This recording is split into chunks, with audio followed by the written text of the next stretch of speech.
أعوذ بالله من الشيطان الرجيم.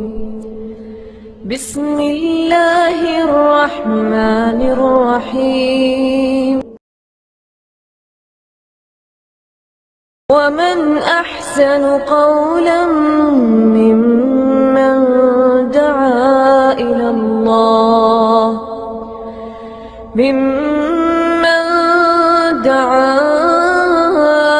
الله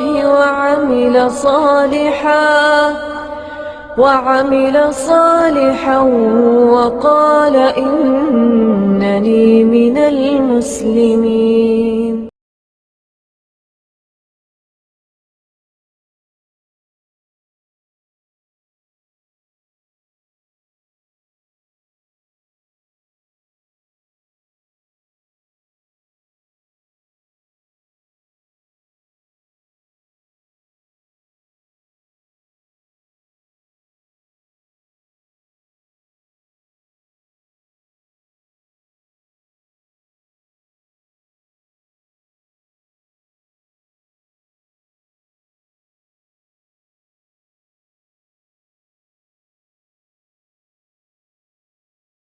إن الحمد لله نحمده ونستعينه ونستغفره ونعوذ بالله من شرور أنفسنا ومن سيئات أعمالنا من يهده الله فلا مضل له ومن يضلل فلا هادي له وأشهد أن لا إله إلا الله وحده لا شريك له وأشهد أن محمدا عبده ورسوله. أما بعد فإن خير الحديث كتاب الله وخير الهدي هدي محمد صلى الله عليه وسلم وشر الأمور محدثاتها وكل محدثة بدعة وكل بدعة ضلالة وكل ضلالة في النار.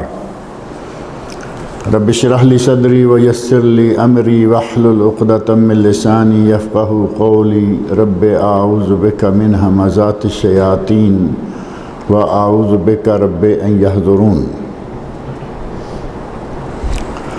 أعوذ بالله السميع العليم من الشيطان الرجيم.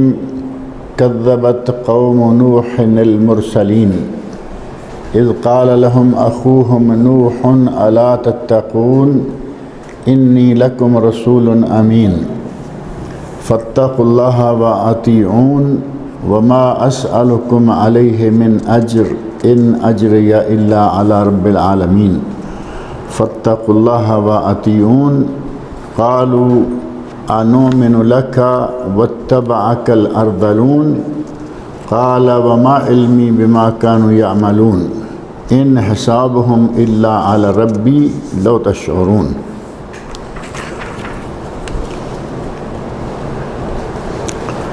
اللہ رب العزت نے قرآن کریم میں کئی انبیاء کرام کا ذکر فرمایا ہے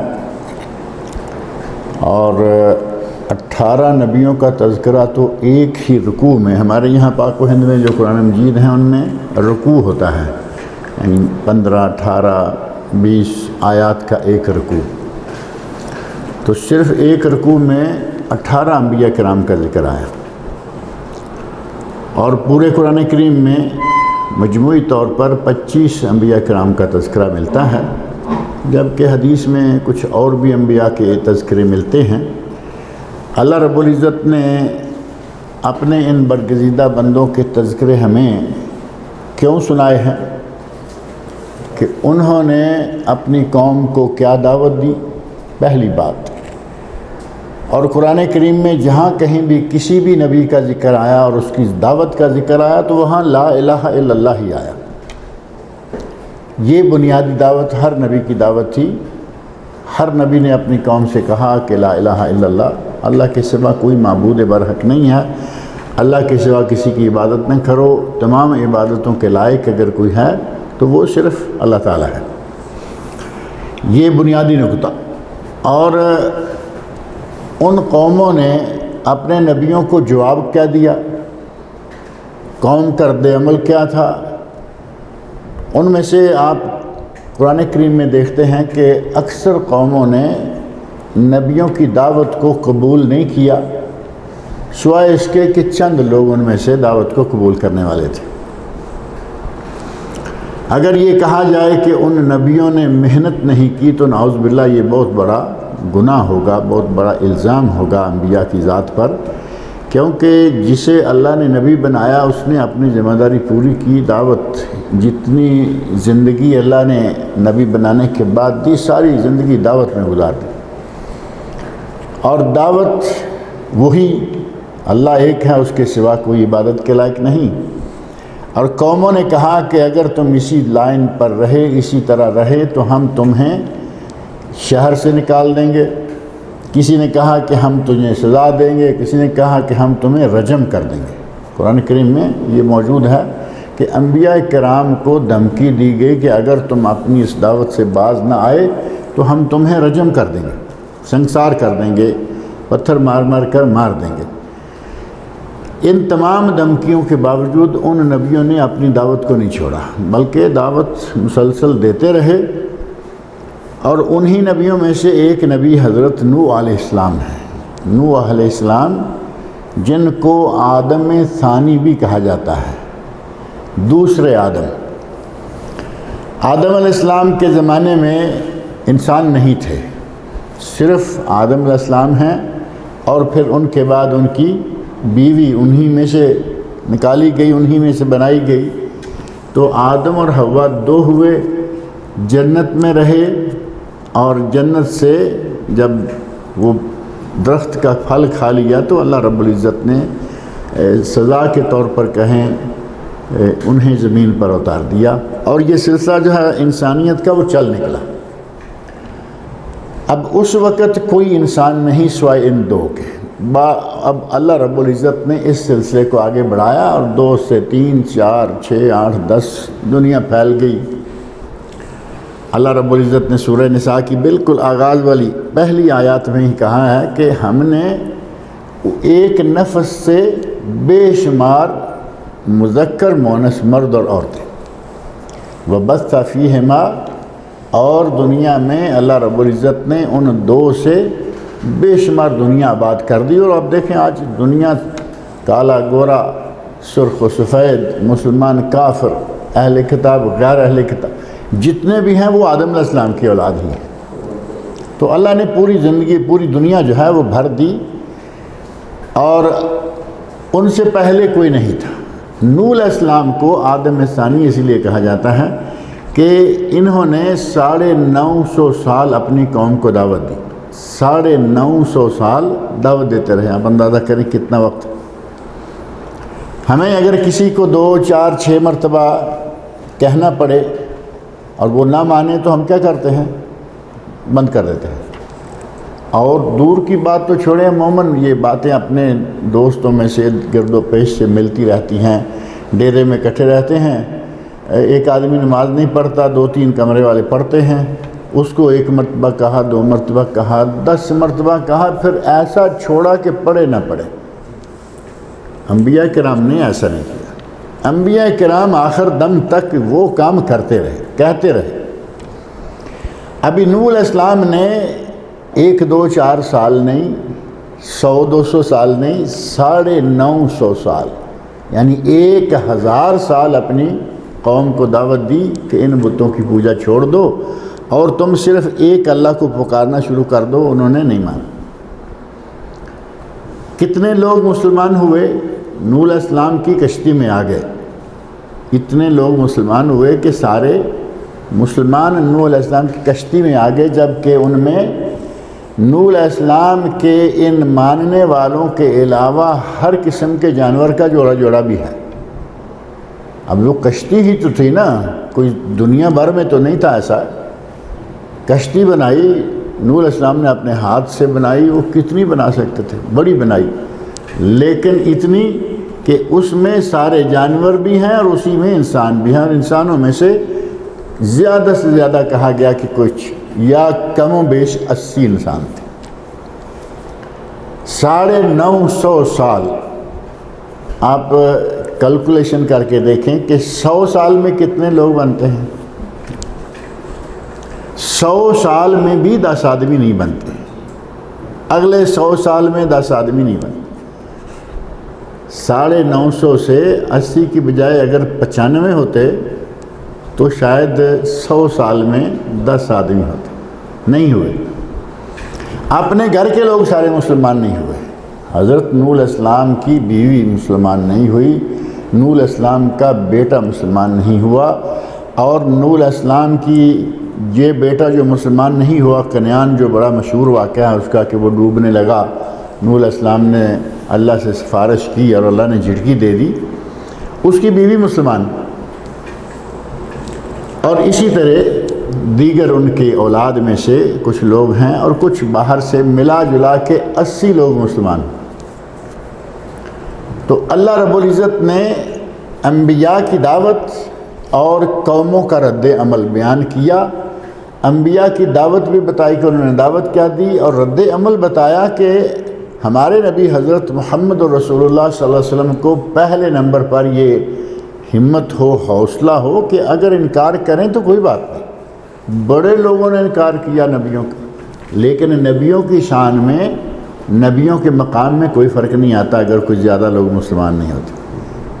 اگر یہ بات ہوتی تو نوح علیہ السلام کے 950 سال کے بعد پر 80 لوگ مسلمان ہو رہے ہیں تو ان کو تو نعوذ باللہ فیل کر دیا جاتا ہے اس معاملے میں کہ تم سے تو کچھ ہوا ہی نہیں۔ اللہ رب العزت نے ہمارے نبی کو، نبی صلی اللہ علیہ وسلم کو مقام دیا۔ نبی صلی اللہ علیہ وسلم کی امت بھی ساری امتوں سے بڑی ہوگی۔ یہ بھی اللہ رب العزت کی طرف سے نبی صلی اللہ علیہ وسلم کے لیے ایک بہت بڑا انعام ہے کہ اس تمام امتیں ایک طرف اور نبی صلی اللہ علیہ وسلم کی صرف اکیلی امت ایک طرف، یہ پھر بھی زیادہ ہے۔ تو نبی صلی اللہ علیہ وسلم کو حوصلہ دینے کے لیے، ہمت افزائی کرنے کے لیے بھی یہ واقعات بیان کیے، اور ہمارے لیے عبرت کے طور پر بیان کیے۔ قرآن کریم کے جو واقعات ہیں وہ محض سننے اور جیسے کہانیاں سننے یا سٹوری سننے کا سسٹم ہوتا ہے وہ نہیں، قرآن کریم کے واقعات میں عبرت ہے۔ ہر واقعہ میں عبرت ہے۔ یوسف علیہ السلام کا ذکر کریں، عبرت سے بھرا ہوا۔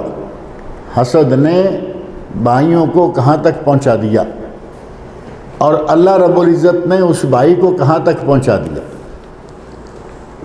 کنویں سے نکالا اور مصر کے تخت شاہی پہ بٹھا دیا۔ اللہ رب العزت نے جو واقعہ ذکر کیا ہے اس کے لیے، ہمارے لیے اس میں بہت ہی زیادہ عبرت ہے، ایسے کہانیاں نہیں بیان کی۔ انہی میں سے حضرت نوح علیہ السلام ہیں۔ اگر لوگوں کے زیادہ مسلمان ہونے کی وجہ سے نبی کا مقام و مرتبہ ہوتا تو اس اعتبار سے نوح علیہ السلام کا تو بالکل معمولی مرتبہ ہوتا کہ 950 سال تمہیں دیے اور 80 مسلمان کیے۔ اور یہ بھی معلوم ہوا کہ دوسرے کو مسلمان کرنا یا دوسرے کو عقیدے کے اعتبار سے صحیح کرنا یہ کسی کے بس میں نہیں ہوتا، یہ جب اللہ تعالیٰ چاہے۔ اور بڑا معروف واقعہ ہے نبی صلی اللہ علیہ وسلم کے اپنے چچا کا، ابو طالب کا، فرمایا کہ انک لا تہدی من احببت، انک لا تہدی، اے میرے نبی تو ہدایت نہیں دے سکتا، جسے تو چاہے اسے ہدایت ہو جائے۔ چچا ہدایت والا نہیں ہوا، پہلا بڑا مجرم چچا بھی رشتے میں ہے لیکن وہ ہدایت والا ہونے کی بجائے دشمن۔ وَلَكِنَّ اللَّهَ يَهْدِي مَن يَشَاءُ، اصل میں جسے اللہ ہدایت دے اسے ہی ہدایت ملتی۔ اب ہدایت، نبی اکرم صلی اللہ علیہ وسلم کا کام ہے دعوت، نبیوں کا کام ہوتا ہے دعوت دینا، لیکن منانا اور مسلمان کرنا یہ نبیوں کا کام نہیں ہوتا۔ اسی طرح علماء کا، مبلغین کا، واعظین کا، مدرسین کا کام ہوتا ہے دعوت دینا، کام کرنا، لوگوں تک پیغام پہنچانا، لیکن اس پیغام کو منوانا کسی کا کام نہیں ہے۔ جب نبی کا نہیں ہے تو مولوی کا کیسے ہو سکتا؟ یہ اللہ رب العزت کے ہاتھ میں ہے کہ وہ جس کو چاہے۔ ہمارے بعض لوگ بڑے عجیب و غریب قسم کے واقعات بیان کرتے ہیں، واقعہ سن کر بعض دفعہ ہنسی آتی ہے، تعجب ہوتا ہے کہ کس طرح کے لوگ ان کے ماننے والے ہیں۔ سرکار نے اس طرف منہ کیا تو یہ سارے لوگ حافظ ہو گئے، ادھر منہ کیا تو ناظرہ والے ہو گئے۔ اللہ کے نبی سے بڑی کس کی نظر ہو سکتی ہے؟ اگر فیضان نظر کے نتیجہ میں یہ حافظ قرآن ہو جائیں، یہ سارے ولی ہو جائیں، کسی کو کہا کہ نظر نے چور کو ولی کر دیا، اگر نظر میں اتنا زوردار فیضان ہوتا تو نبی کے چچے مسلمان ہوتے، نبی کے گھر والے سارے مسلمان ہوتے۔ وہاں ایسا کچھ نہیں ہوا، اور نبی صلی اللہ علیہ وسلم سے زیادہ محبت والی، نبی صلی اللہ علیہ وسلم سے زیادہ حکمت والی دعوت کسی کی ہو ہی نہیں سکتی۔ کوئی مسلمان نہیں ہوئے تو نہیں ہوئے، ٹھیک۔ حضرت نوح علیہ السلام کو 80 آدمی مسلمان کرنے کے باوجود اللہ رب العزت نے ان 5 نبیوں میں سے رکھا جن کو اولو العزم من الرسل قرار دیا۔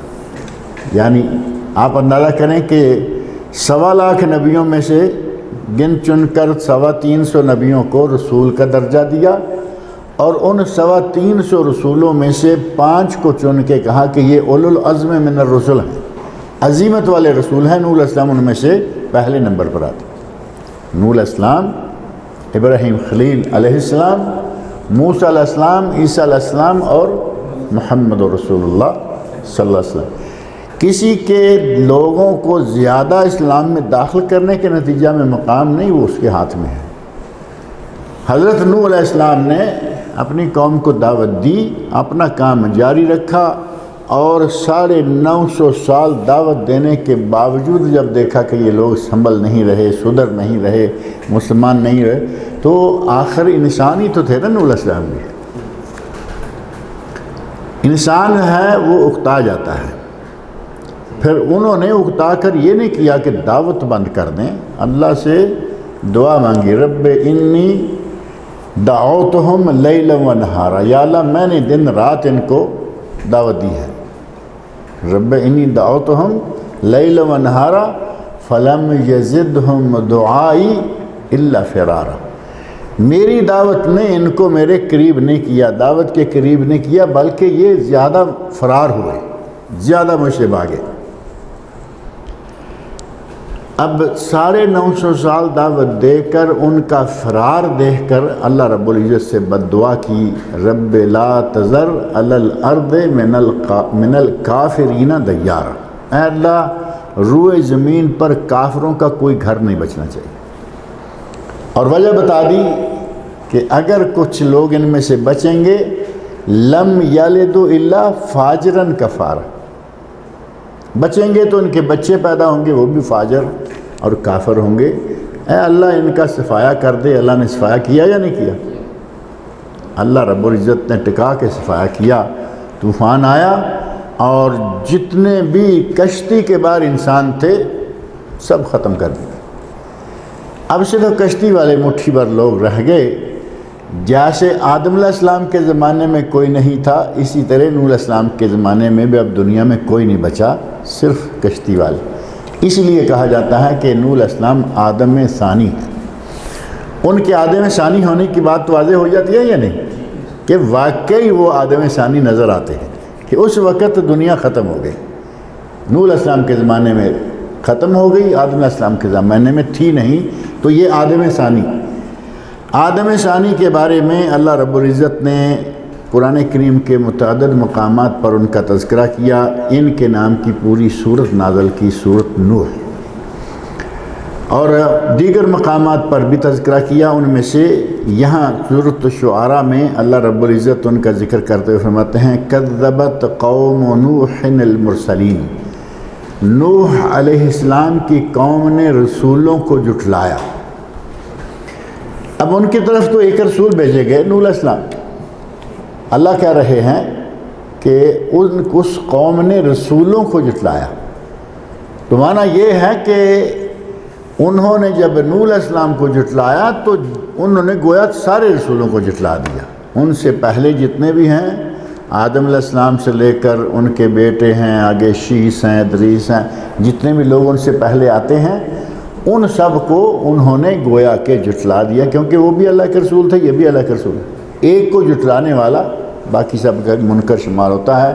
اس لیے اللہ نے فرمایا کہ نوح علیہ السلام کی قوم نے کذبت قوم نوح المرسلین، یا یوں کریں کذبت قوم نوح المرسلین، لیکن ملانے کے لیے معروف ہے کہ نوح چھوٹی نون ڈال کر، جو تنوین ہے اس کی نون ڈال کر زیر دے دی، نوح المرسلین۔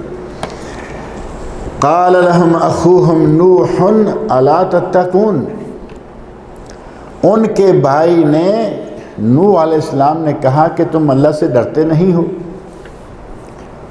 اب حضرت نوح علیہ السلام کو قوم کا بھائی قرار دیا۔ قال لهم اخوهم، اس قوم کو ان کے بھائی نے کہا۔ اب اخوہم کہا، آج اخوہم کا تصور ہم کریں تو لوگ ڈنڈا اٹھا لیتے ہیں کہ یہ نبی کو اپنا بھائی کہتے ہیں۔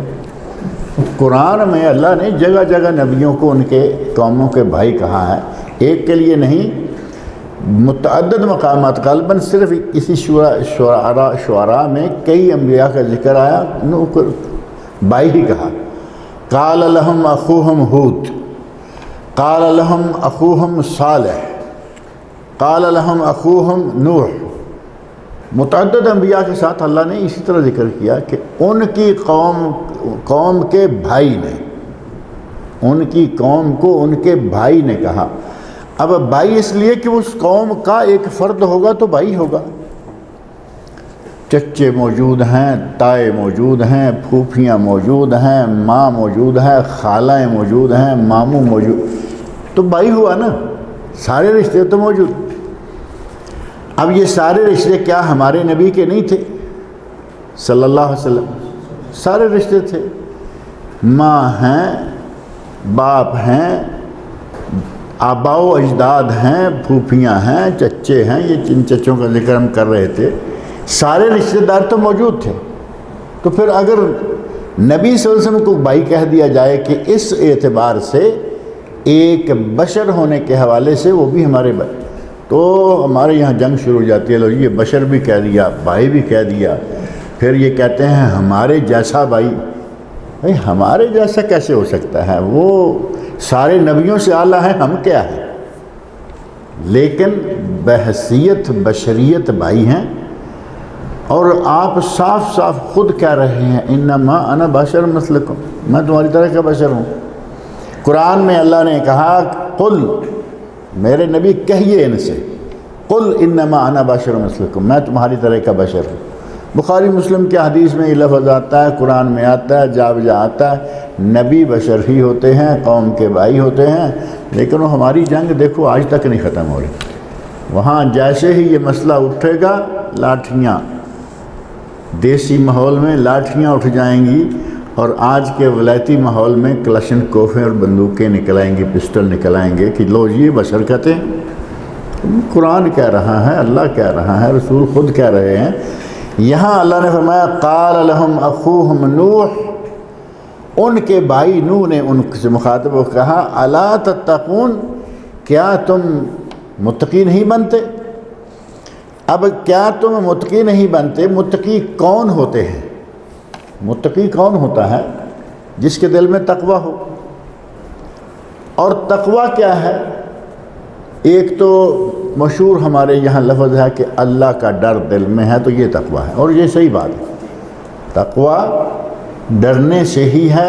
اگر بندے کے دل میں اللہ کا خالص ڈر موجود ہے، وہ ساری دنیا سے نہیں ڈرے گا، کیونکہ اس کے دل میں اللہ کا ڈر ہے۔ وہ جو اللہ سے ڈرتا ہے وہ کسی سے نہیں ڈرتا، اور جو اللہ سے ڈرتا ہے اس سے ہر کوئی ڈرتا ہے۔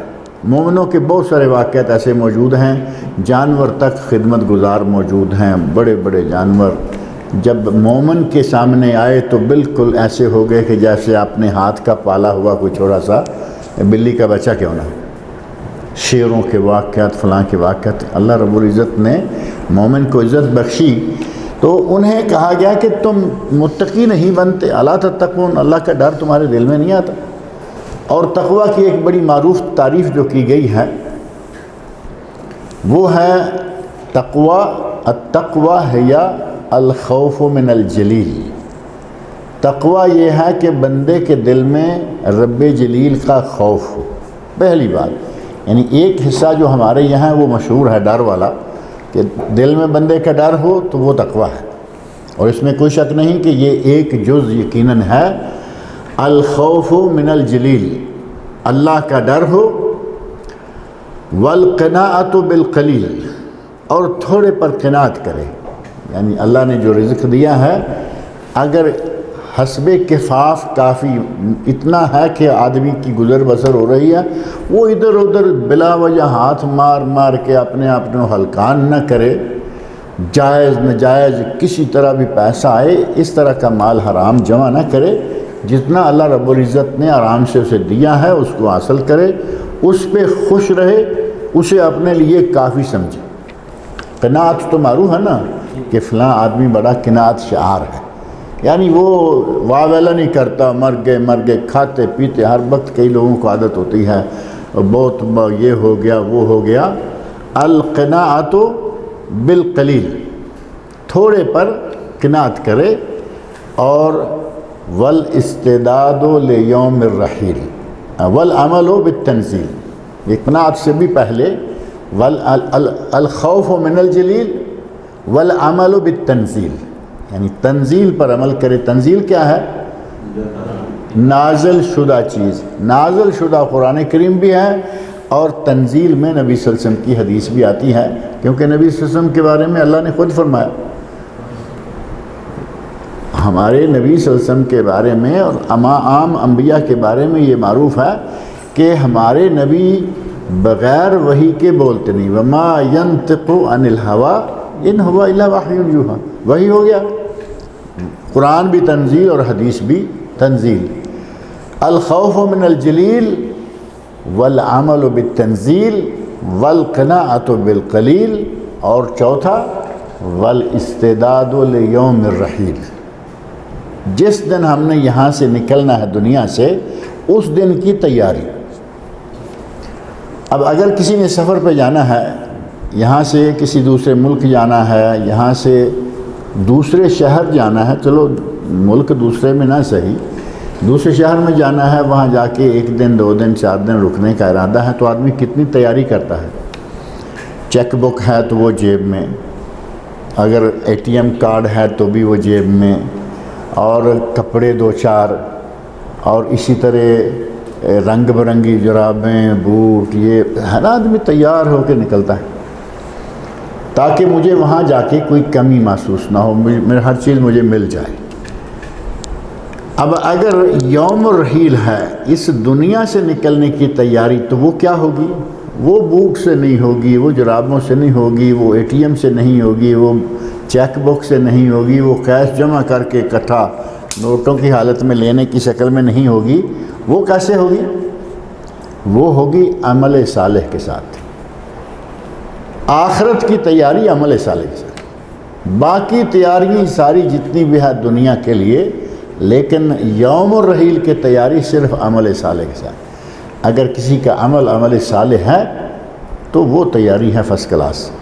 اور جن لوگوں نے آخرت پر پوری طرح یقین رکھا ہوا ہے کہ ہمیں یہاں سے جانا ہے، وہ لوگ دنیا کو کوئی حیثیت ہی نہیں دیتے۔ وہ کہتے ہیں کہ یہ دنیا 4 دن کی ہے، روکھی سوکھی کھا کے بھی گزر جائے گی اور کھردرا پہن کے بھی گزر جائے گی۔ ہمارے نبی صلی اللہ علیہ وسلم کی زندگی پڑھ کے دیکھیں، آپ کے معمولات، آپ کے مرغوبات پڑھ کے دیکھیں، آپ نے ساری زندگی روکھی سوکھی اور کھردرے میں گزاری، نہ کبھی نرم و نازک کپڑے تلاش کیے، نہ کبھی آپ نے اچھے سے اچھے کھانوں کے پیچھے بھاگے، جو اللہ دیتا رہا نان جمی کھاتے رہے، اور ساری اگر کہا جائے کہ پورا مہینہ، 1 نہیں، 2 نہیں، 3 مہینے، 4 مہینے گزر جاتے، گھر میں آگ نہیں جلتی تھی۔ اگر 4 مہینے، 3 مہینے، 2 مہینے کسی گھر میں آگ نہ جلے تو کیا معنی ہوگا کہ وہاں نہ بریانی پکی، نہ وہاں قورمہ تیار ہوا، نہ وہاں اعلیٰ قسم کے کھانے، حتیٰ کہ سبزی دال تک اس گھر میں نہیں پکا۔ ام المومنین حضرت عائشہ صدیقہ رضی اللہ عنہ کی یہ بات بڑی معروف ہے۔ پوچھا گیا کہ اماں آپ لوگوں کا گزارا کس چیز پر تھا؟ تو انہوں نے فرمایا علی الاسودین، 2 چیزوں پر، اور کالی بھی کہا۔ کھجوریں کٹھی پڑی ہوئی ہوں، وہ فریش اتار کے لے تو وہ بات الگ ہے، وہ ہوتی ہے تھوڑے دن کے لیے۔ آپ دیکھیں یہاں بھی فریش کا موسم ختم ہو گیا نا، 1 مہینہ کے اندر فریش آئی اور ختم ہو گئی، اب پھر پرانی کی باری آ گئی، یا اتری ہوئی اور ڈبوں میں پیک کی ہوئی۔ اب ڈبے میں پیک شدہ کھجور ہوگی تو پرانی بھی ہوگی، اس کا آپ رنگ دیکھیں گے، پڑی ہوئی ہے تو ایسے لگے گا کہ جیسے کالی، براؤن کالی، وہ رنگ اصل جو ہے کھجور والا وہ رہتا ہی نہیں۔ سرخ رنگ کی کھجور ہوتی ہے بڑی خوبصورت، لیکن جب وہ پیک ہوتی ہے تو کالی ہو جاتی۔ سرخ کلر کی، ریڈ کلر کی مزیدار کھجور ہے نا، پیک کرو گے کالی ہو جاتی۔ تو حضرت عائشہ رضی اللہ عنہا فرماتی ہیں کہ دو کالی چیزوں پر، ایک ہوتا پانی اور ایک کھجور۔ کھجور کھاتے پانی پیتے الحمدللہ۔ پانی کو بھی کالی کیوں کہا؟ حالانکہ پانی تو کہتے ہیں نا کہ جس برتن میں ڈالیں وہی رنگ اختیار کر لیتا ہے، جس رنگ کا برتن وہی رنگ پانی کا۔ حضرت عائشہ رضی اللہ عنہ اس کو پانی کو کالا کیوں کہہ رہی؟ مشکیزہ ہوتا تھا اس زمانے میں، مشکیزے ہوتے تھے، آج کی طرح کے برتن نہیں ہوتے تھے، تو مشکیزہ کالا ہوتا ہے، اس کے اندر، اس کے منہ کے اندر سے دیکھیں وہ پانی کالا ہی نظر آئے۔ کھجوریں بھی کالی اور پانی بھی کالا، فرمایا انہی دو چیزوں پر ہمارا گزارا ہوتا تھا، کئی مہینے سالن تیار نہیں ہوتا تھا گھر میں۔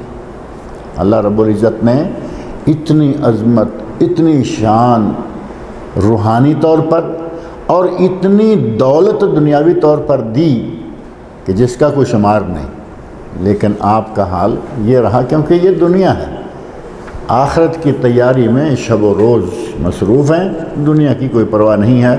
اگر کوئی اس طرح آدمی والاستعداد لیوم الرحیل، روانگی کا، اس دنیا سے جانے کا دن ہے، اس کو لے لے، اس کی تیاری میں لگ جائے تو سمجھیں کہ یہ متقی آدمی ہے، اور تقوی آٹومیٹک دل میں آ جائے گا۔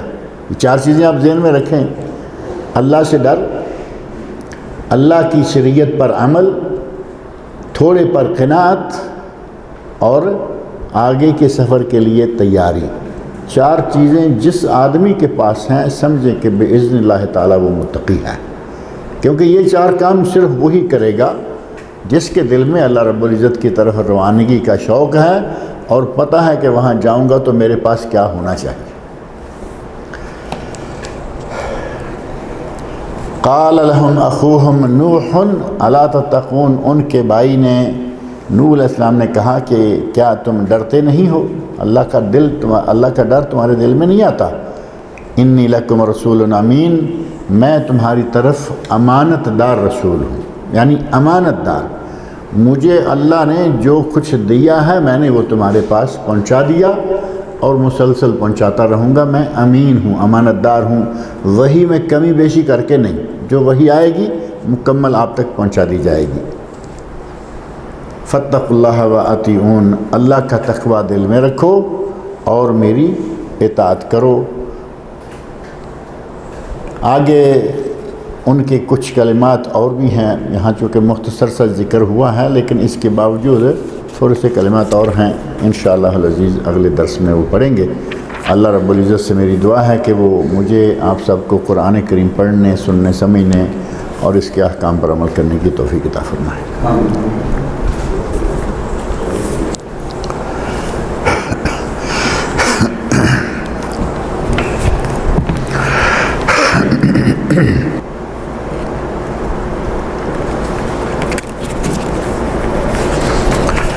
ان الحمد للہ والصلاة والسلام علی رسول اللہ وعلی آلہ وصحبہ اجمعین ومن تبعہم بإحسان الی یوم الدین، اما بعد۔ بسم اللہ الرحمن الرحیم۔ عن ابی ہریرہ رضی اللہ تعالی عنہ ان النبی صلی اللہ علیہ وسلم قال اذا اما احدکم الناس فلیخفف فإن فیہم الصغیر والکبیر والضعیف وذا الحاجہ فَإِذَا صَلَّى وَحْدَهُ فَلْيُصَلِّ كَيْفَ شَاءَ فَإِذَا صَلَّى وَحْدَهُ فَلْيُصَلِّ كَيْفَ شَاءَ، متفق علیہ۔ گزشتہ درس میں بھی غالباً یہ بات آئی تھی کہ نبی اکرم صلی اللہ علیہ وسلم ارشاد فرماتے ہیں کہ اگر تم میں سے کوئی شخص کسی کی امامت کرائے، اذا اما احدکم الناس، دوسرے لوگوں کی اگر کوئی امامت کروائے، فَلْيُخَفِّفْ، تو نماز ہلکی پھلکی رکھے۔ مخفف، ہلکی پھلکی۔ ہلکی پھلکی سے مراد کیا ہے کہ آدمیوں میں آگے آپ نے خود ارشاد فرمایا فَإِنَّ فِيهِمُ الصَّغِيرَ، تمہارے مقتدیوں میں بچے ہیں، والکبیر بوڑھے ہیں، والضعیف کمزور ہیں، وذا الحاجہ اور حاجت مند ہیں۔ ان لوگوں کا سب کا خیال رکھتے ہوئے لمبی نہ شروع کر دو۔ اب تم نماز لمبی شروع کرو گے، اگر رکوع سجود بھی لمبے کریں گے تب بھی بعض لوگوں کو تکلیف، کئی لوگ ہیں کہ اس سجدے میں زیادہ دیر نہیں رہ سکتے، ہے نا، ایسی بیماریاں ہوتی ہیں، تکلیفیں ہوتی ہیں۔ کوئی لوگ ہیں کہ وہ کھڑے زیادہ دیر نہیں رہ سکتے۔ اب اگر آدمی مناسب کھڑا رہے، مناسب وقت سجدے میں گزارے، مناسب وقت رکوع میں گزارے، آرام سے نماز ہو جائے گی۔ آپ نے یہی حکم فرمایا فَلْيُخَفِّفْ، اسے چاہیے کہ وہ نماز خفیف پڑھے، بہت لمبی تلاوت نہ کر لے اور بہت لمبے لمبے رکوع سجدے نہ کرے، مناسب اور مناسب حال کے لیے آگے جو لوگ ہیں ان کا ذکر کر دیا۔ فَإِنَّ فِيهِمُ الصَّغِيرَ، تمہارے مقتدیوں میں بچے ہیں، والکبیر بڑے ہیں، والضعیف کمزور ہیں، وذا الحاجہ حاجت مند ہے۔ ایک آدمی کہیں جا رہا ہے، اس نے کہا کہ نماز کا وقت ہو رہا ہے، میں نماز پڑھ لیتا ہوں، کیا تھوڑا سا وقت لگے گا، وہ اپنے حساب سے آ گیا۔ مولوی صاحب فارغ تھے، انہوں نے نماز لمبی کر دی۔ اب کیا ہوگا، وہ بیچارہ نماز میں تو رہے گا۔ اب ہر آدمی تو اس نوجوان کی طرح نہیں ہوتا نا کہ چھوڑے اور نکل جائے۔ اس آدمی نے تو اپنا ٹھیک کام کر لیا۔ نبی صلی اللہ علیہ وسلم نے اس آدمی کے عمل کو ناجائز قرار نہیں دیا، بلکہ امام کو کہا افتان انت یا معاذ، اے معاذ تو فتنہ پیدا کرنا چاہتا۔ امام کو جھڑکا ہے، مقتدی کو نہیں۔ ہمارے یہاں اول تو ہمیں اس مسئلے کا پتہ نہیں ہوتا کہ چھوڑ سکتے ہیں یا نہیں۔ آپ امام کی امامت میں آگے تو پھنس گئے۔ اب جیسے ہی امام تلاوت شروع کرتا ہے، امام کا جی چاہتا ہے کہ ٹھیک ہے آج میں لمبی پڑھوں گا۔ نبی صلی اللہ علیہ وسلم کی احادیث کو اگر سامنے رکھا جائے تو موقع بموقع ہمیں وہ تعلیمات ملتی ہیں کہ تم لمبا کیوں پڑھو گے، تمہارا جی چاہ رہا ہے پڑھنے کا، لیکن ایک جگہ آ کے سٹاپ کر لو، کچھ اگلی رکعت میں ڈالو، ملا کے لمبا ہو جائے گا۔ نبی اکرم صلی اللہ علیہ وسلم فرماتے ہیں کہ میرا کبھی کبھی جی چاہتا ہے کہ میں آج لمبی تلاوت کروں گا۔ آپ اندازہ کریں، ہمارے سامنے تو بہترین نمونے موجود ہیں نبی صلی اللہ علیہ وسلم۔ میرا جی چاہتا ہے کہ میں آج نماز لمبی کروں گا، پھر مجھے بچے کے رونے کی آواز آتی ہے، تو مجھے معلوم ہے کہ بچے کے رونے کا ماں کے دل پر کتنا اثر ہوتا ہے، میں نماز ہلکی کر دیتا ہوں اور فارغ کر دیتا ہوں تاکہ ماں اپنے بچے کو سنبھالے۔ ہمارے سامنے یہ بھی رہنا چاہیے۔ اور پھر یہ دوسرا واقعہ حضرت معاذ رضی اللہ عنہ والا ہے، اور تیسری یہ حدیث ہے مطلق، اس میں معاذ رضی اللہ عنہ ہو یا کسی دوسرے کا یا اپنا نبی صلی اللہ علیہ وسلم کا عمل نہیں، آپ نے آرڈر دیا ہے اذا اما احدکم، اگر تم میں سے کوئی امامت کروائے فلیخفف، تو وہ نماز مخفف پڑھے، ہلکی پھلکی پڑھے۔ حکم ہو گیا، ہمیں اس حکم پہ عمل کرنا چاہیے۔ اور اس حکم کو ارشاد فرماتے ہوئے آپ نے وجہ بھی بتا دی کہ تم میں چھوٹے ہیں، بڑے ہیں، بوڑھے ہیں، ضعیف ہیں، کمزور ہیں، ذی الحاجہ ہیں۔ وہ آدمی اپنے دو اونٹ باندھ کر یا کھڑے کر کے مسجد کے پاس آ کے اندر نماز پڑھنے کے لیے آیا۔ حضرت معاذ نے نماز لمبی کی، اس نے نماز چھوڑی، کونے میں جا کے اپنی نماز پڑھی اور نکل گیا۔ اب حاجت مند کو دیکھتے ہوئے اگر آپ نماز پڑھیں گے تو یقیناً پھر نماز لمبی نہیں کر پائیں گے۔ حضرت عمر بن سلمہ رضی اللہ تعالی عنہما، عام طور پر یہ لفظ سلمہ ہوتا ہے یا سلمہ ہوتا ہے یا سلمی، مختلف جگہوں پر یہ نام مختلف زیر ضرب سے الگ الگ رہتا ہے۔ یہاں یہ نام ہے عمر بن سلمہ، سلمہ لام کی زیر کے ساتھ، رضی اللہ تعالی عنہما، یعنی عمر بھی صحابی ہیں اور سلمہ بھی صحابی ہیں، باپ بیٹا۔ قال ابی، وہ بیان کرتے ہیں کہ میرے والد صاحب نے فرمایا جیتکم من عند النبی حقا، میں تمہارے حقیقی نبی کے پاس سے آ رہا ہوں، یعنی حقیقی طور پر جو نبی ہیں، اور میں حقیقی طور پر وہاں سے آ رہا ہوں۔ قال، نبی صلی اللہ علیہ وسلم نے یہ ارشاد فرمایا ہے، فَإِذَا حَضَرَ، لمبی بات میں سے جو مطلوبہ حصہ ہے وہ لے لیا۔ قال فَإِذَا حَضَرَتِ الصَّلَاةُ فَلْيُؤَذِّنْ أَحَدُكُمْ، جب نماز کا وقت ہو جائے تو تم میں سے ایک اذان کہے۔ جب نماز کا وقت ہو جائے تو تم میں سے ایک اذان کہے۔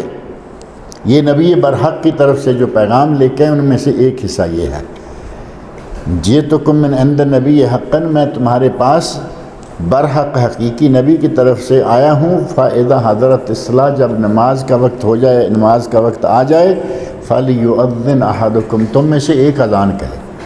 یہاں کوئی معیار مقرر نہیں کیا، مسلمان تو سارے ہیں، معیار زیادہ سے زیادہ یہ ہے کہ جس کو اذان آتی ہوگی، تو اذان بھی تو ہر کسی کو نہیں آتی نا، پتہ ہے کہ کچھ اللہ اکبر وغیرہ ہوتا ہے، لیکن اتنا ہی پتہ ہے، اس میں اشہدو ان لا الہ الا اللہ بھی ہے، اشہدو ان محمد رسول اللہ بھی ہے، حی علی الصلاۃ حی علی الفلاح، لیکن ترتیب نہیں معلوم۔ یہ الفاظ ہیں، سنتے ہیں، پتہ چلتا ہے یہ اذان کے الفاظ ہیں، لیکن اسے کہا جائے اٹھ کے اذان کہو تو وہ ترتیب نہیں دے سکتا، یعنی طے شدہ جو ترتیب ہے اس کے دماغ میں نہیں ہے، اس کو تو ایک طرف کر دے۔ ایک یہ ہے کہ اذان آتی ہے، ترتیب بھی معلوم ہے، اور وہ اگر کہا جائے کہ اٹھو اذان کہو تو اٹھ کے اذان کہنے کو تیار نہیں ہوتا۔ اب یہ کیا سبب ہے؟ کہتے ہیں شرم آتی ہے، کہتے ہیں کہ مجھے شرم آتی۔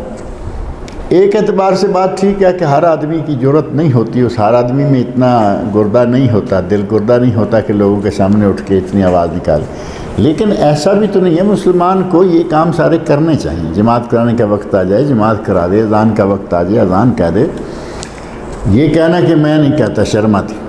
میں شاید پہلے بھی کئی مرتبہ یہاں ذکر کیا ہے، ہمارے گاؤں کے ایک مسجد کے امام تھے۔ ہمارے گاؤں میں 2 مسجدیں ہیں، 2 مسجدیں تھیں، اب تو ماشاءاللہ کافی ہو گئی ہیں۔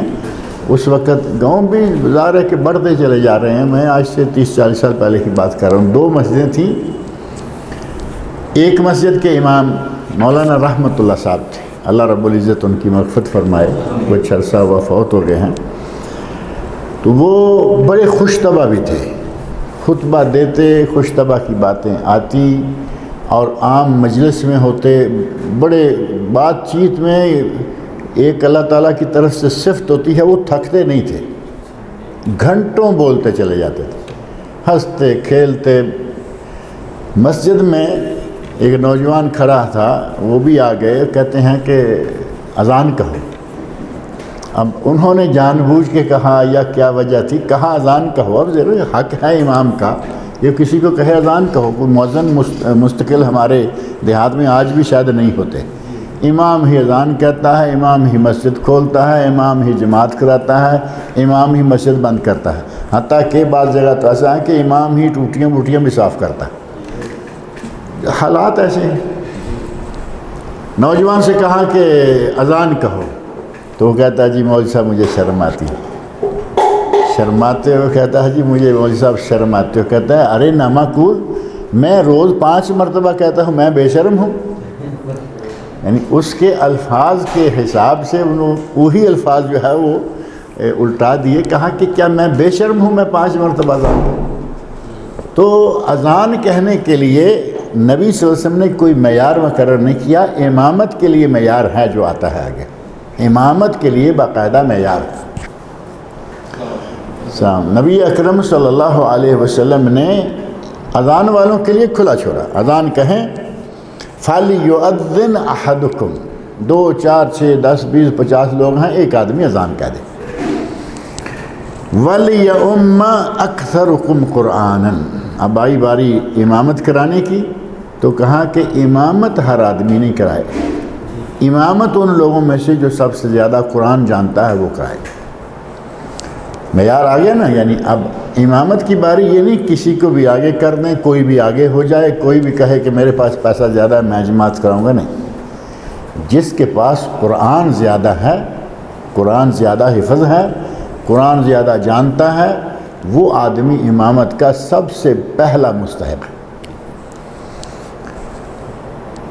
قال فنظروا، حضرت عمر بن سلمہ رضی اللہ عنہ یہ چھوٹی عمر کے ہیں، جب یہ واقعہ بیان کر رہے ہیں ظاہر ہے کہ بڑے ہو چکے ہیں، لیکن جب جس واقعے کا ذکر کر رہے ہیں وہ اس وقت 6 یا 7 سال کی عمر تھی، بالکل چھوٹی عمر کے نابالغ لڑکے۔ کہتے ہیں فنظروا، میرے محلے کے لوگوں نے دیکھا، 5-6 لوگ ہیں، دیکھا بھئی آپ کو کتنا قرآن آتا ہے، آپ کو کتنا آتا ہے، آپ کو دیکھ لیا۔ فلم یکن احد اکثر منی قرآنا، مجھ سے زیادہ قرآن جاننے والا کوئی نہیں ملا، سب سے زیادہ قرآن کو میں، چھوٹی عمر ہے 6-7 سال، لیکن قرآن سب سے زیادہ ہے، اور ان کے قرآن سب سے زیادہ یاد کر لینے یا یاد رکھ لینے کی وجہ کیا تھی؟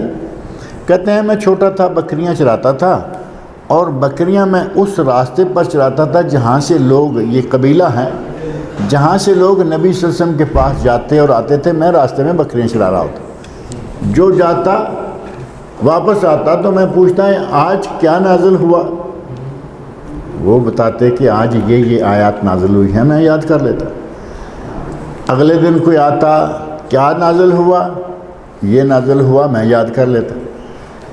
اب لوگ تو 1-2 آیت لے کے آتے تھے، وہ یاد ہو گئیں، اور ان کو ہر آدمی کی لائی ہوئی آیات جو ہیں وہ یاد ہیں، تو ظاہر ہے کہ قرآن زیادہ یاد ہوگی۔ کہتے ہیں کہ مجھے سب سے زیادہ قرآن یاد تھا، مجھ سے زیادہ قرآن والا انہیں کوئی نہیں ملا۔ فقدمونی، تو انہوں نے مجھے آگے کر دیا، امام بنا دیا۔ اب یہ چھوٹی عمر کے ہیں، وَأَنَا ابْنُ 6 أو 7 سنین، خود کہہ رہے ہیں کہ میں 6 سال یا 7 سال کا تھا، تو لوگوں نے مجھے امام بنا دیا۔ رواہ البخاری، اب دیکھیں یہ صحیح بخاری میں حدیث موجود ہے، اس کے علاوہ ابو داود اور نسائی میں بھی یہ حدیث ہے۔ صحیح بخاری، اب ابو داود نسائی اس کے ساتھ معاون کر لیں گے، لیکن صحت کے لیے کافی ہے کہ کوئی چیز بخاری شریف میں موجود ہو۔ ان کو آگے کر دیا گیا، یہ امام ہو گئے۔ اب یہاں وہ واقعہ مذکور نہیں ہے، دوسری جگہ وہ واقعہ مذکور ہے۔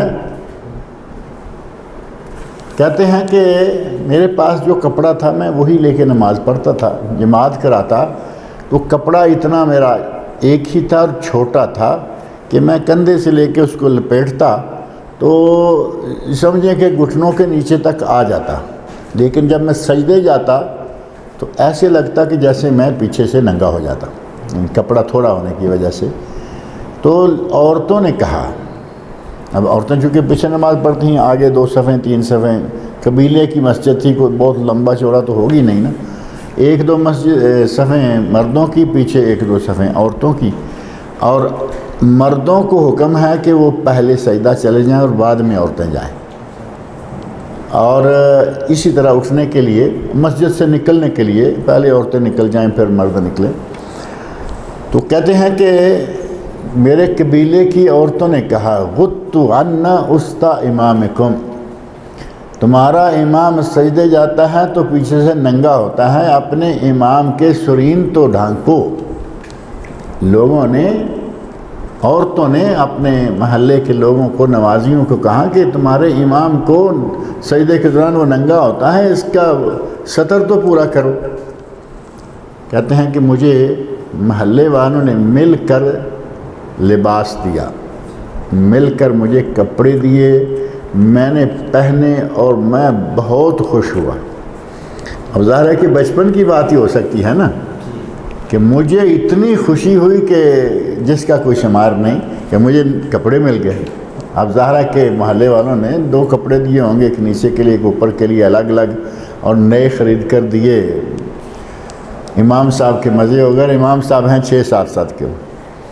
کل پرسوں میں ایک ویڈیو دیکھ رہا تھا، آپ کی نظر سے گزرا ہوگا کلپ، کہ 7 سال کا بچہ نماز تراویح پڑھا رہا ہے، 7 سال کا بچہ ہے وہ تراویح پڑھا رہا ہے۔ اب وہ واقعہ آج والا یہ تراویح پڑھا رہا ہے، بالکل صحیح ہے، کوئی حرج نہیں۔ حضرت عمر بن سلمہ رضی اللہ عنہ نے اپنی امامت کروائی۔ ائمہ میں سے کچھ لوگ کہتے ہیں کہ نابالغ بچے کے پیچھے بالغ لوگ نماز پڑھ سکتے ہیں، جماعت صحیح ہے۔ نابالغ حافظ قرآن زیادہ بڑا ہیں، پیچھے سارے چھوٹے چھوٹے انا تو انا کل کوثر والے ہیں تو امام بچہ کرائے۔ بعض لوگوں نے کہا کہ نہیں، یہ واقعہ نبی صلی اللہ علیہ وسلم نے اسے امام مقرر نہیں کیا، ایک دوسرا یہ کہ شاید نبی صلی اللہ علیہ وسلم کو علم بھی نہیں ہوا، اس لیے ہم اس واقعہ کو دلیل نہیں مانتے، بچہ جو ہے وہ امامت نہیں کرا سکتا۔ اور ایک تیسری پارٹی نے کہا، علماء میں سے ہی تیسری جماعت، تیسرا گروہ ہے، وہ کہتے ہیں کہ بچہ اگر امامت کرائے تو نفل نمازوں میں امامت کروا سکتا ہے، فرضوں میں نہیں، یعنی تراویح پڑھا سکتا ہے، نفل ہے نا، تراویح پڑھا سکتا ہے لیکن فرض جماعت نہیں کرا سکتا۔ ان سب کے پاس دلیل وہی ایک ہے کہ نبی صلی اللہ علیہ وسلم کو اس کا علم نہیں ہوگا اور آپ نے اسے مقرر نہیں کیا، جبکہ اس دلیل میں جان نہیں ہے۔ آدمی اڑ جائے تو دیکھو نا، جیسے شروع میں بات آئی، ہمارے لوگ اڑے ہوئے ہیں، نبی کو بشر نہیں کہنا تو ٹھیک ہے، وہ اڑے ہوئے ہیں، ان کا تو کوئی علاج نہیں۔ اس موضوع پر بھی اڑ جائے کوئی تو اڑا رہے، وہ الگ بات ہے، لیکن حقیقت یہ ہے کہ نبی صلی اللہ علیہ وسلم کے زمانے میں کوئی واقعہ پیش آئے، پورے قبیلے کی جماعت ایک بچہ کرا رہا ہو اور نبی صلی اللہ علیہ وسلم اس کو غلط سمجھتے ہوں اور اللہ کی طرف سے وحی نازل نہ ہوئے، ایسا ممکن نہیں، ایسا ممکن ہی نہیں کہ اتنا بڑا واقعہ ہو۔ نبی صلی اللہ علیہ وسلم تو عالم الغیب نہیں تھے، لیکن اوپر کا انتظام اتنا مضبوط تھا کہ فوراً جوتے کو کچھ گندگی لگی ہوئی ہے، جوتا نکالو، آ گیا یا نہیں؟ اس مسجد میں تم نماز نہیں پڑھاؤ گے کیونکہ یہ ایک تقویٰ پر نہیں بلکہ فساد پر بنائی گئی ہے۔ مسجد ضرار، آگ لگوا کر مسجد کو جلوا دیا اللہ کی وجہ سے، اللہ سے تعلق کی وجہ سے۔ فرمایا کہ اس مسجد میں نماز پڑھو، اس سے سا التقویٰ، جو پہلے دن سے تقویٰ کی بنیاد پر قائم ہوئی ہے، اور وہ مسجد قباء ہے۔ اس کے ساتھ دوسری مسجد ضرار بنائی گئی تھی نا۔ جب نبی صلی اللہ علیہ وسلم کو قدم قدم پہ وحی کے ذریعے پتہ دیا جاتا ہے کہ یہ ہو رہا ہے، وہ ہو رہا ہے، یہ نہیں ہو، کیسے ہو سکتا تھا کہ نبی صلی اللہ علیہ وسلم کو علم نہ ہوتا کہ ایک محلے کا، ایک قبیلے کا امام بچہ ہے اور وہ جماعت کرا رہا ہے؟ لہٰذا اس دلیل میں جان نہیں، بچہ جماعت کرا سکتا ہے بشرطے کہ وہ حافظ قرآن ہو یا محلے والوں میں سے سب سے زیادہ قرآن جاننے والا۔ نبی صلی اللہ علیہ وسلم نے یہ معیار مقرر فرمایا ہے، وَلْيَؤُمَّكُمْ أَكْثَرُكُمْ قُرْآنًا، تم میں سے امامت وہ کرائے جو کہ قرآن سب سے زیادہ جاننے والا ہے۔ آگے حضرت عبداللہ بن مسعود رضی اللہ عنہ کی حدیث ہے، اس میں کچھ اور معیار دیے گئے، یعنی سٹیپ بائی سٹیپ، درجہ بدرجہ، کہ اگر قرآن جاننے میں سب لوگ برابر ہیں، مثلا سارے ہی حافظ قرآن، پھر کون آئے گا، پھر کون آئے گا، پھر کون آئے گا، وہ تفصیل انشاءاللہ اگلے درس میں ذکر کریں گے۔ اللہ رب العزت مجھے اور آپ سب لوگوں کو نبی اکرم صلی اللہ علیہ وسلم کے ارشادات پڑھنے، سننے، سمجھنے اور ان پر عمل کرنے کی توفیق عطا فرمائے۔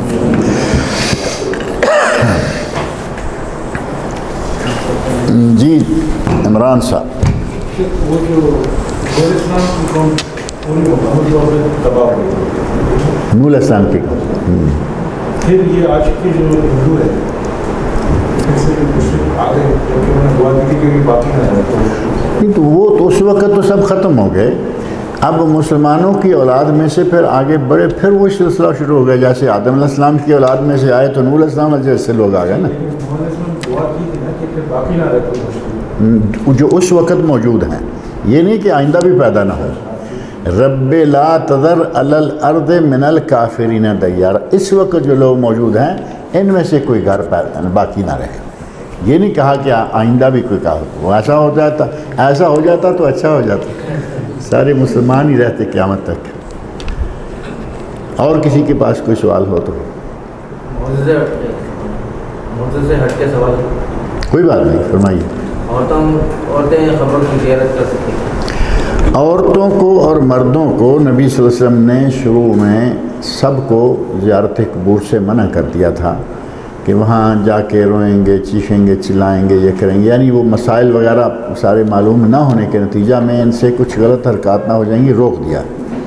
پھر آپ نے فرمایا انی کنت نہیتکم عن زیارت القبور فزوروها فانها تذکر الموت بعض روایت میں انہا تذکر الآخرہ، میں نے تمہیں قبروں کی زیارت سے منع کیا تھا لیکن اب زیارت کیا کرو، کیونکہ یہ موت یاد دلاتی ہے یا آخرت کی یاد دلاتی ہے۔ اس حدیث کی روح سے مردوں کے لیے تو بالکل مفتوح ہو گیا کہ میں نے منع کیا تھا اب کیا کرو، عورتوں کے لیے بھی اس کے ساتھ ہی مفتوح ہو جاتا ہے کہ زیارت کر لیا کرو۔ لیکن ایک حدیث میں ہے کہ اللہ رب العزت نے یا اللہ رب العزت کی طرف سے لعنت ہے زوارات القبور پر۔ نبی صلی اللہ علیہ وسلم نے فرمایا کہ جو بکثرت زیارت کرنے والی زوارات، یہ افعل تفضیل کا صیغہ ہے، مبالغے کا صیغہ۔ زائرات القبور نہیں کہا بلکہ زوارات کہا، جو بکثرت یعنی باغ کے قبروں کی طرف ہی جانے والی، وہاں بیٹھی چیخی چلائی، نہیں بھی چیخی چلائی تو بکثرت قبرستان میں جانا عورت کا جائز نہیں۔ اگر کوئی عورت کبھی کبھار، یعنی ایک عورت باہر کے ملک میں رہتی ہے، اس کا باپ فوت ہوا، وہ اس وقت نہیں آ سکی، آئے اپنے باپ کی قبر پہ جائے، قبر دیکھے، دعا مانگے، کوئی بات نہیں۔ اسی طرح کبھی کسی کا اپنا گاؤں چھوٹا ہوا ہے، لوگ گاؤں سے نکل کے شہر میں آ گئے، ایک عرصے تک کبھی کوئی جائے دعا کر لے، یہ ہو گیا کبھی کبھار۔ اور ایک آدمی، ایک عورت یہ اپنا فرض سمجھ لے کہ مجھے ہر جمعرات کو جانا ہے۔ ہمارے یہاں چونکہ جمعرات کے ساتھ ویسے بھی بہت ساری بدعات جڑی ہوئی ہیں، یہ کام بھی جمعرات کا، یہ بھی جمعرات کا، یہ بھی جمعرات کا، اور نیاز بھی دینی ہے جمعرات کو۔ تو اس طرح اگر کوئی عورت اپنا طریقہ کار بنا لیتی ہے کہ وہ ہر جمعرات کو جائے گی، ہر مہینے میں ضرور جائے گی، تو وہ جائز نہیں ہے۔ کبھی کبھار جائے تو اس کی ممانعت نہیں۔ جنازے کی نماز میں ہر تکبیر کے ساتھ رفع کرنا چاہیے، جیسے اس میں ہے نا عیدین کی نماز میں، اسی طرح یہاں بھی ہے۔ فیضان صاحب جلدی ہے، آج جلدی میں ہیں؟ اچھا چل ٹھیک تو نہیں، وہ نہیں لگتا۔ عیدین کی نماز میں رفع یدین ہے نا ہر تکبیر کے ساتھ، اسی طرح اس کی جنازے کی بھی ہے۔ بعض لوگ کہتے ہیں کہ نہیں، جنازے میں نہیں عیدین میں ہے، لیکن وہ ظاہر ہے کہ اختلافی نقطہ نظر جو ہے جن مسائل میں ہے، ان میں سے جس پر کسی کا اطمینان ہے، تحقیق ہے، اس پہ عمل کر سکتا ہے۔ لیکن عمومی طور پر یہ ہے کہ جیسے عیدین میں ہے اسی طرح ہی جنازے میں بھی۔ یہ جو بچے صحابی تھے جو عمر بن سلمہ، تو رسول اللہ صلی اللہ علیہ وسلم قرآن سیکھتے تھے، تو ظاہر ہے رسول اللہ کو پتا تھا کہ اچھی قرآن جانتے ہیں؟ نہیں، وہ نبی صلی اللہ علیہ وسلم سے قرآن نہیں سیکھتے تھے، وہ جو آنے جانے والے لوگ تھے نا، وہ کہتے ہیں کہ لوگ نبی صلی اللہ علیہ وسلم کے پاس جاتے، پلٹ کے آتے، درمیان میں جو جگہ تھی میں وہاں بکریاں چلاتا تھا، تو میں ہر آنے جانے والے سے پوچھتا کہ آج کیا نازل ہوا، وہ بتاتے، یہ میں وہ سیکھ لیتا، یاد کر لیتا۔ نبی صلی اللہ علیہ وسلم کو خبر نہ پہنچی ہو، یہی تو بات ہم نے کی ہے کہ ایسا ممکن نہیں ہے کہ نبی صلی اللہ علیہ وسلم کے زمانے میں ایک بچہ امامت کروائے، قبیلے کا امام ہو اور امامت کراتا رہے، اس طرح کے واقعات پیش آئے، عورتیں کہیں اپنے امام کے سطر ڈھانپو، اور نبی صلی اللہ علیہ وسلم کو اس کی خبر ہی نہ ہو، ایسا ممکن نہیں ہے۔ اس زمانے میں تو سلسلہ وہی جاری تھا، اگر کہیں کوئی غلط ہو رہا ہے نبی صلی اللہ علیہ وسلم کو خبر دی جاتی تھی۔ اللہ تعالیٰ مجھے اور آپ سب لوگوں کو نیک عمل کی توفیق عطا فرمائے۔